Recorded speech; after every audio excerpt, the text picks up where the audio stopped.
What a beautiful morning. Just hoarfrost for days. Something to be said for redundancy, friends. The Cummins, you guys watched me work on this and build it over a couple month period last year. That was one of the reasons why I didn't go to Bunyan, is I had to get this thing finished. This thing's been spectacular. Only thing I had to do is put a winter front on it. This truck's been great. Great for towing, hauling. Our standpipe's been down, so I've been hauling water. You know, it's about an hour round trip almost by the time you're done. And this thing's exactly fit the bill. And then we pulled this thing back out. I blew up the transmission in my daily work truck the other day. So I mentioned in a video last week, I ripped this thing out. Again, great truck. I love this truck, friends. It needs body work. I bought a bumper and fenders last year. So this summer I can go over it. We'll see, but I may actually do the whole body. Get rid of this stuff here. I'd like to keep this truck just as a Sunday cruiser.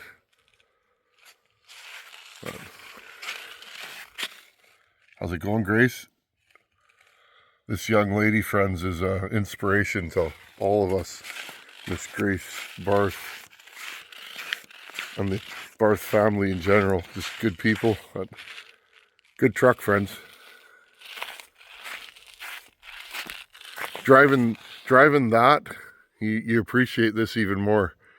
The world goes slower when you're driving a truck like this. And I like shifting my own gears, I'm not going to lie.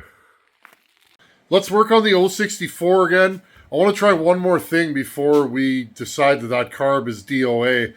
If you guys remember, the last time I ran this saw, I was going a little bit lean here and there. And also when I went to adjust the low circuit, I could turn the carburetor out as far as I want and never give this thing more fuel than it can handle idling. Let's dig around the carb. Let's pull the Welsh plug, check all the circuits, and then let's maybe see if we can adjust the pop-off pressure, at least check it, and see where the needle and seat's opening in this thing. Let's go to the bench. Okay, we're back on the bench.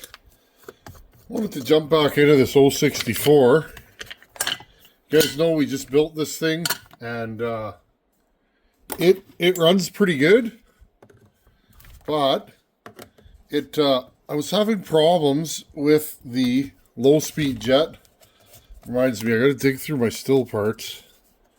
See if I have another air filter with these nuts in it. I often wonder now. I should have a look-see. Let's see what we can find. Yeah, I was digging. I couldn't find anything. I know I have some. I gotta go in the deep, dark corners of the shop. And I have a big bin full of Stihl parts. That's probably where I'm going to have to look. Okay. Glad you guys are back here again. You guys know I've been jumping around, working on my Harley and back to saws. Just the way life is, it seems. Harley's turning into a big project. Kind of like it. It's fun. Brings me back to my younger days. That's all I did, friends, back in the day. Just worked on Harleys all the time. Harleys and motorcycles in general. That was my first love. I don't know how much gas is in this thing.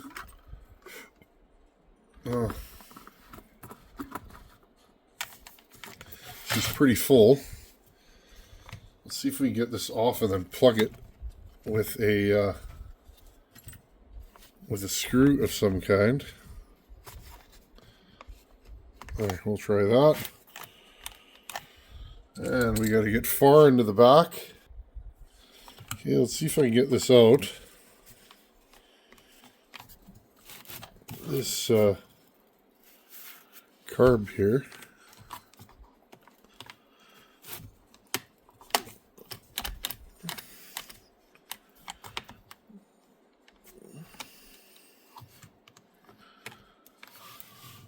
I'm having a hard time seeing here, friends. Hold on.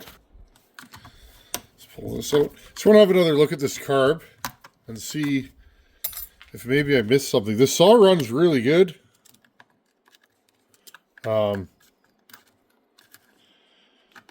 Just had some weird tuning issues. Just trying to unclip this from the linkage, and it's not cooperating today. Again, you guys know me. I'm not a Stihl guy predominantly, so I did this before like this without pulling the handle apart. Okay, give me a second here, friends. I don't want to spend an hour working on this thing, trying to take this silly linkage off. I think I got it. I was doing that wrong. Okay, right here. Pull this carb off. What I did was I had to pull the linkage back as I unclip this. Okay, we're going to move this off the bench. Let's dig back into this carburetor before I order another one on eBay, or you guys know the places. Okay, so I was having a hard time adjusting. Let's go get a real screwdriver. I was having a hard time adjusting the high jet or the low jet on this saw. I couldn't give it enough fuel to make it go so rich that it wanted to stall. It'll go lean. So, and the saw was acting like it wasn't wanting to return to idle after a big cut. So, I mean, most people wouldn't notice, but I like perfection in my work saw builds. I wouldn't give a saw, like my whole thing is, friends, I don't want to create a burden for somebody or a problem. If I build a saw for somebody, I want it to be perfect. Okay, what do we got in here? It still looks nice and clean. Okay, everything looks minty in here. Now, I did note that the Welsh plugs look like they've been removed. So again, we may have to go farther down the rabbit hole with this saw right now. The guy that used to own this saw, I can't remember your username. You know who you are though. He commented and said, you know, I always felt like that saw had a little bit of a carb issue, which is good to know. Because I can only go by, you know, what I know on these saws. I only have so much time to work on them. Okay, take the gasket off. Now, this Welsh plug's been removed. I think I'm just going to tear this thing right back down again. Okay. This Welsh plug has been removed. You can see. Maybe we'll remove this Welsh plug and see what's underneath there. See what's lingering. Okay, this carb looks really clean. I'm guessing.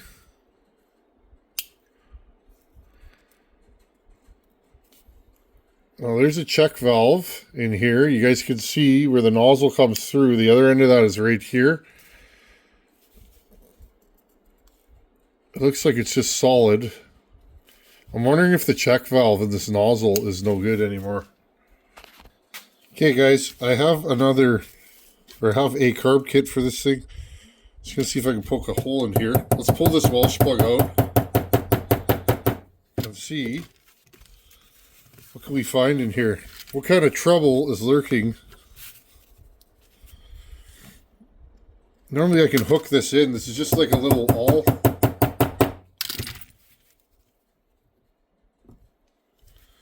This thing's driven in pretty far too, so just give me a second here, friends. I'll get this thing to pop out. Okay, I got that Welsh plug to pop out. I'm going to carefully spray through these nozzles and see. I don't really want to push the main nozzle out, but I have a feeling that one of these is going to be clogged. So, just give me a second here. Okay, guys, I've checked every one of these orifices. I have the high and low jet out, and if you look, try not to. Okay, nice and clear. Okay, those are all good. I've also sprayed right through the main jet here. Okay.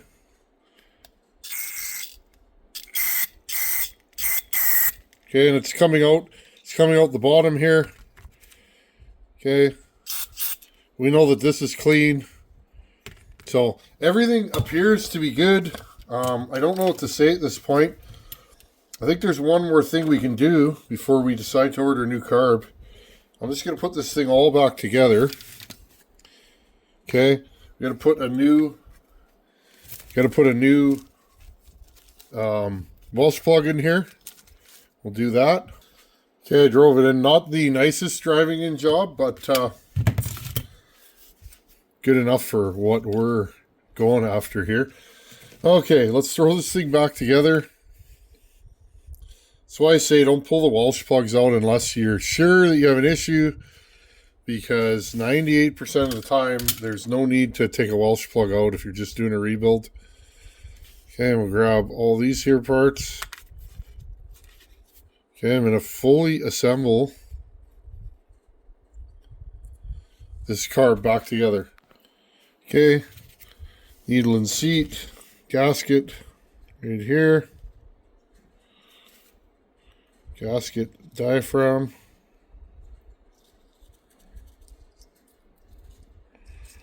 Gasket diaphragm. There you go.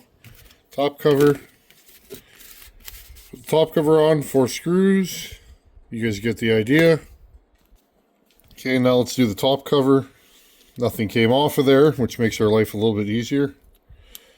Now, I'm not sure if there was any blockages because it was very hard to get this thing blown out, but I ran a piece of wire through each orifice, the straight ones, and I don't know, I didn't think anything was blocked, but I mean, maybe there was a blockage in the carburetor. Really is hard to say at this point, isn't it? Okay, we'll put the top cover on. Okay, friends, I'm going to try something here. My pop-off pressure. Okay, so I got my pressure gauge here hooked up to the carburetor. Okay. This carburetor is not popping off at all. Okay. I'm over 20 pounds. Okay, and look, when you touch the needle and seat, the arm, okay, it lets the pressure out. So perhaps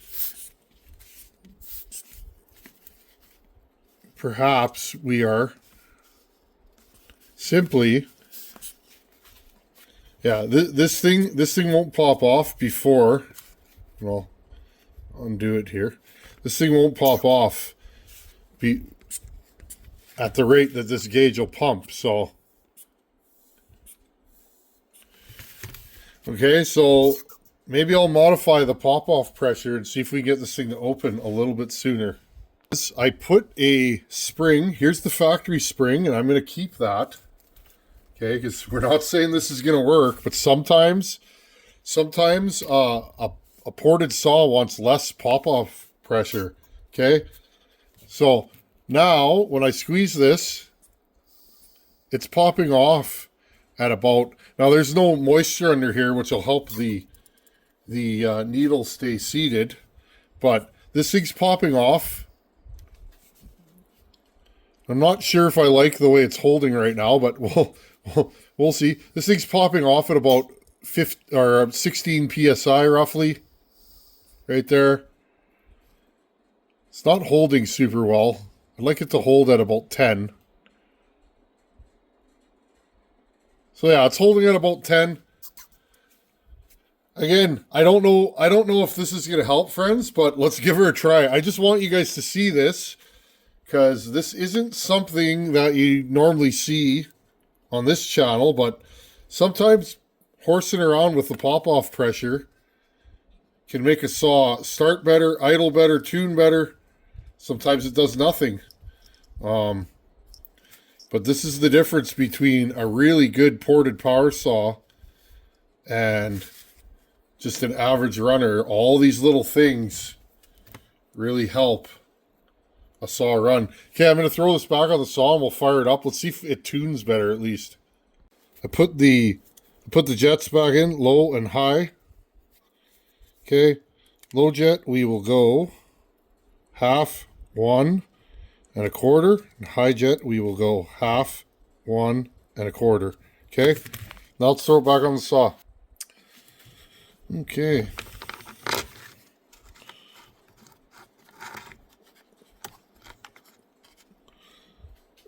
Now, what I gotta do is I gotta go around here. There's a little groove in there. See if I can do this on film and make it look like I know what I'm doing. Because you still guys, you give me a rough time, eh? A lot of times I just pull the handle apart, but that takes a lot more work. I know the Stihl guys are yelling at their screens right now. This Tin Man fella, Mr. Husqvarna. There we go. Haha, I did it. Okay, we'll pull this off.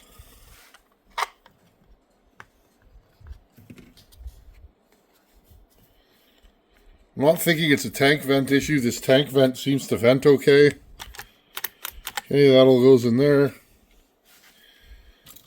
If this doesn't fix it, I think we'll have to order another carb and or maybe make some block off plates for this thing and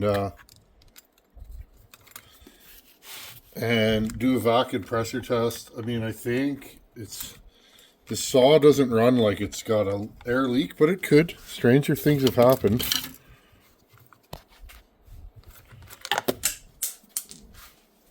I don't even think I'm going to put this whole thing back together. Just going to run it with an open air filter and we'll just run it on the bench here.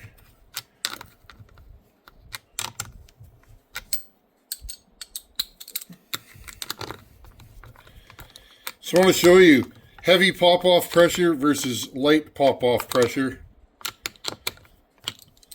It can change how a saw runs, how a saw starts, idles.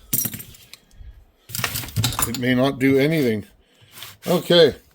Just going to move you guys back here. I'm going to get some hearing protection in because, well, this thing's super loud. Okay, let's pull this thing over. Okay, full choke.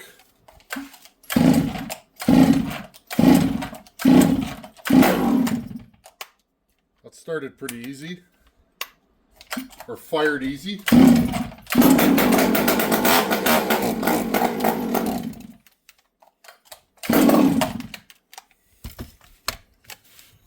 So again, friends, I'm going to give this thing a quarter turn in. Seems like it's really rich, probably because that spring's too light.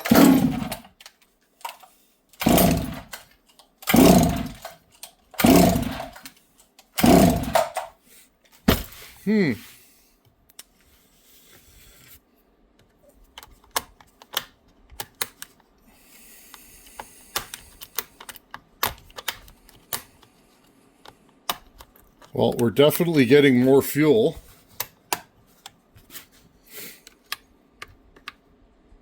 I'm going to turn this low jet off right now just to see. We may have just flooded this thing.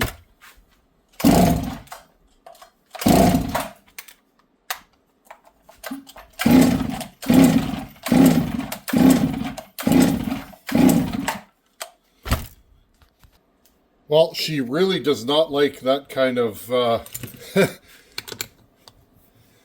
she doesn't like that light of pop-off pressure. We flooded her real good. So let's go back in and we'll try something else. We'll try a little bit lighter of a pop-off pressure or a little bit more pop-off pressure, and we'll see if that helps. Okay, let's try this again. I lowered the pop-off pressure with a stock spring just by adjusting it. I lowered the pop-off pressure by about 2 pounds, okay? We're gonna see if that changes anything. That light spring, friends, this thing, I flooded it real bad. So hopefully you can get this thing to fire up again without too much trouble. At least this carb's easy to take on and off. Maybe I'm becoming a Stihl guy. Okay, we'll fire this back up, or attempt to. I burnt off the spark plug. Hopefully it's not still flooded in there. But yeah, I flooded it real bad.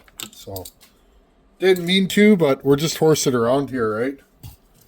And sometimes you gotta break a few eggs once in a while, right, to make an omelet. So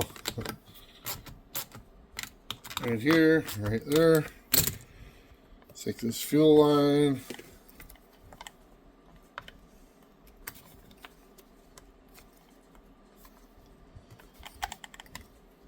I mean, the saw still runs good, but I want it to be perfect for one of you guys. I want this old saw to still be good enough to be a daily cutter kind of idea. Okay, right here. Okay, and we'll go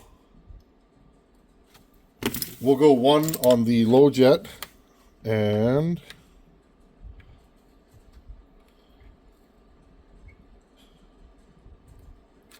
one and a quarter, 1.5. Okay, I'll just leave you guys running here.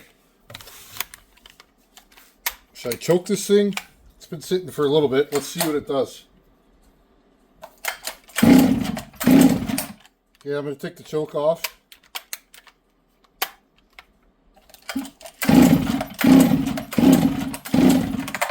Give me a second here, friends.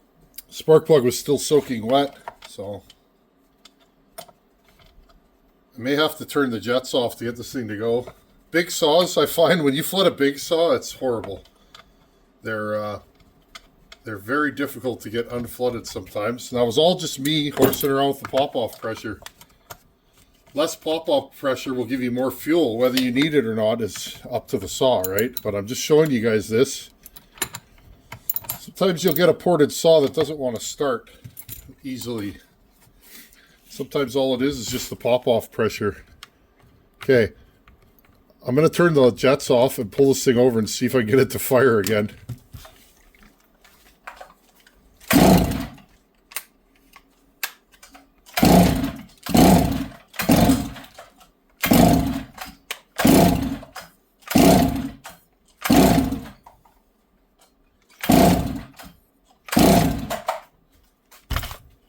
Got this thing running. It starts way better now, actually, with a little bit less pop-off pressure, but we still have a carb issue. I'm going to fire this thing up. Watch. I will turn the low jet to full rich. I'll just keep turning it, friends. This thing never dies. So this carburetor definitely has an issue.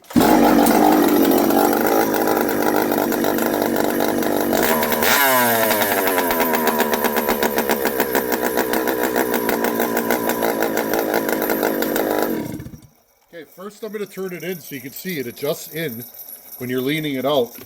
Okay, but when I'm richening it, watch, I can turn this thing forever.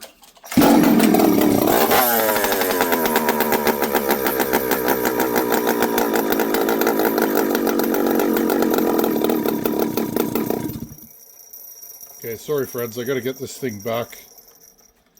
Okay, I'll go one on the low jet.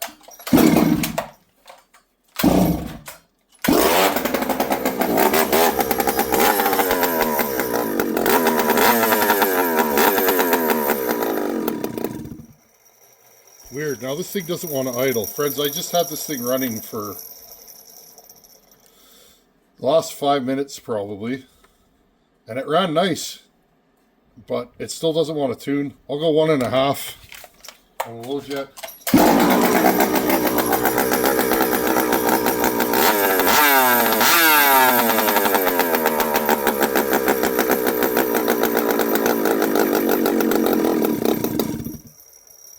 Okay, it wants to die when I turn it in about a half a turn, so I'm just gonna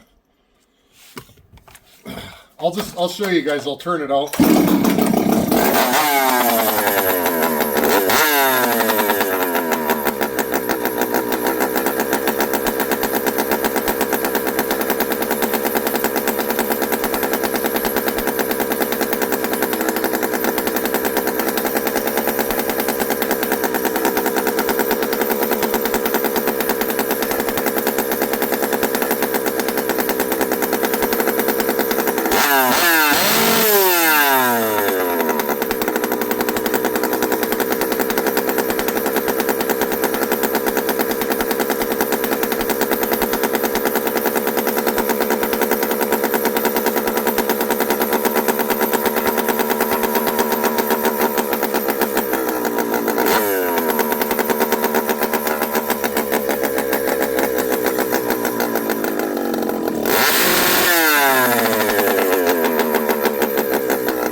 There you guys go. See, so as I turned it in, yeah, we're only about a turn out there. As I turned this thing in, it did start to lean out, but you guys see that? I turned the low jet out until it almost wasn't attached to the carburetor anymore. So, again, not the pop-off pressure, and I didn't think that was going to fix it, but I've never showed that on the channel. That is a move you can use, especially on a ported saw. Sometimes you need a little bit more fuel, so it helps sometimes to open the needle and seat sooner to allow more fuel in. And I thought maybe that's what was going on with this saw, but as you guys can see, it doesn't matter where I have this thing set to, it just doesn't give enough fuel. When you back the low jet out, it just, you could spin it and spin it and spin it forever, and it just absolutely never gives it more fuel than it can handle idling, which is definitely a problem. Funny thing is with this saw, you could take this thing to the bush right now and cut with it, and you probably wouldn't notice. And then it'll just randomly go just slightly lean. And we all heard it, a lot of us did, when I did my original test cuts. So, I'll have to poke around and look for I guess a 660 carburetor, which is too bad because I wanted this thing as stock as possible. But I guess the other thing I could do, friends, and maybe we'll do this before I order carb, I got a 660 here that runs minty. Why don't I just pull the carb off that? Off Sizemore's saw there. It's sitting there in the corner. Why don't I just pull the carb off that and see how this thing reacts before I get too involved here. Okay, guys, well, I was hoping that would fix it. It didn't. If this stuff was easy, everybody would do it, wouldn't they? Anyhow, thanks for watching. Take her easy. See you in a couple days. Later.